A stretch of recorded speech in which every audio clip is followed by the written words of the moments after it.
Hello everyone and welcome back to another video on the channel. Today we are going to be talking about Studio 666 mainly, but I do want to do a quick little review for Uncharted because I missed it last week, but this will be a review for Studio 666. So really fast, Uncharted, it was okay.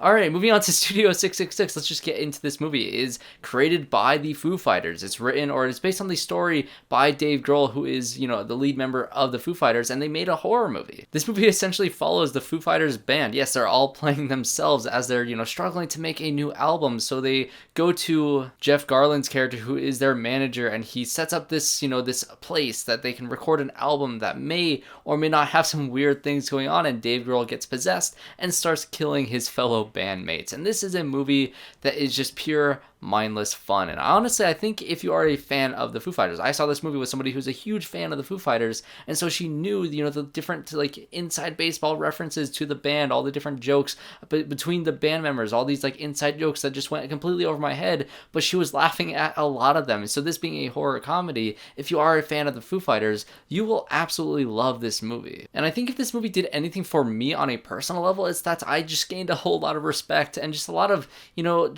I'm just impressed with the Foo Fighters themselves because this is such a fun idea, and you can tell just with their charisma on screen of them, they're not great actors by any means. Dave Grohl has some genuinely good moments of acting in this film, but he has a lot of moments where it's yeah, he's not an actor, but that doesn't matter because they look like they're having a blast making this movie. Like I said, it's a horror comedy, and so there is a lot of blood and gore in this movie that is mainly in the last half of the film. There's a couple things at the beginning of the movie that is pretty fun. This movie kind of opens up exactly like Scream because there are some cameos by certain actresses and actors in this film that are just kind of all over the place. A lot of great actors pop up in this movie, just kind of be there. I don't know if they had just some sort of relationship with the Foo Fighters themselves or just wanted to be in this movie for whatever reason, but it was cool to see certain people in this film. But like I said, the main focus of it being a horror comedy with the blood and the gore and with these jokes where some of them I think kind of reach a more grander audience in terms of anybody who is a fan of any film industry or music industry. There's some jokes about the industry in general that made me laugh, a couple of them that were pretty funny,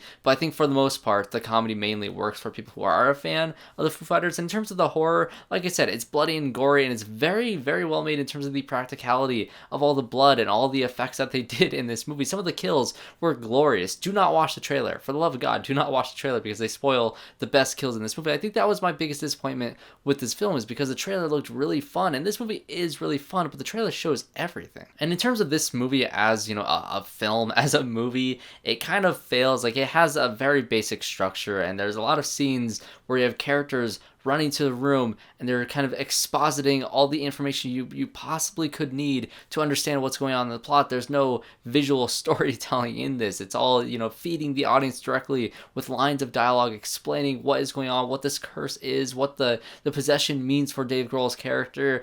And it's just it's a bunch of that in this movie, and at times it's absurdly tiring and it gets really repetitive because there's so many, like I said, there are so many scenes where a character runs into the room with a new piece of information and explains it to the group. It happens every other scene. And in terms of that story, it's very much like The Evil Dead. This movie takes inspiration from a lot of horror movies, and you can tell that, the band, the Foo Fighters, they had to have been a fan of these horror films to make a horror film like this. Like I said, there's a lot of references to Scream, there's references to The Evil Dead. The way that certain shots are made are straight from the Evil Dead, and in terms of the story, in terms of this curse, it is very, very Evil Dead. And so it's a film that's a lot of fun. If you like horror movies and you want to watch a mindless, bloody, good, fun time, and you like the Foo Fighters, this is the perfect movie for you. In terms of me, I enjoyed it at a very basic level because it's a fun, mindless movie. You turn off your brain and you watch the Foo Fighters, kill each other essentially in a very bloody bloodbath of a movie that has some pretty decent comedy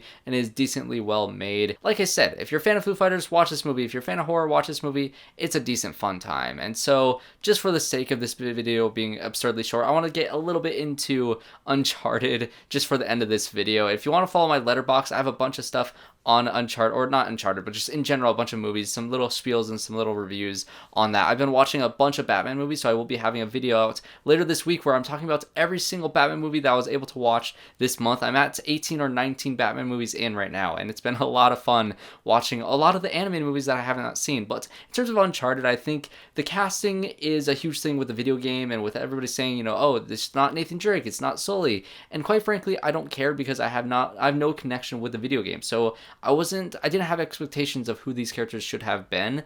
But watching the movie, still they felt miscast, especially Mark Wahlberg. Tom Holland was a very enjoyable lead, and the movie itself is a very baseline popcorn level enjoyment of a movie. It is very serviceable, kind of like the first Venom movie because it is the same director as Venom. But Mark Wahlberg was terrible. I didn't think any of his jokes landed. I didn't think he worked as that character. And in terms of the movie's story, it was just a bunch of people betraying each other to a point where nobody was likable besides Tom Holland's character because they just didn't have any character arc besides are they going to betray Tom Holland or not. And so overall, this past couple weeks have been just kind of okay with movies. Like I said, Uncharted and then now Studio 666, they're both acceptable movies that are, you know, fun in their own rights in terms of an adventure movie and now a silly horror movie.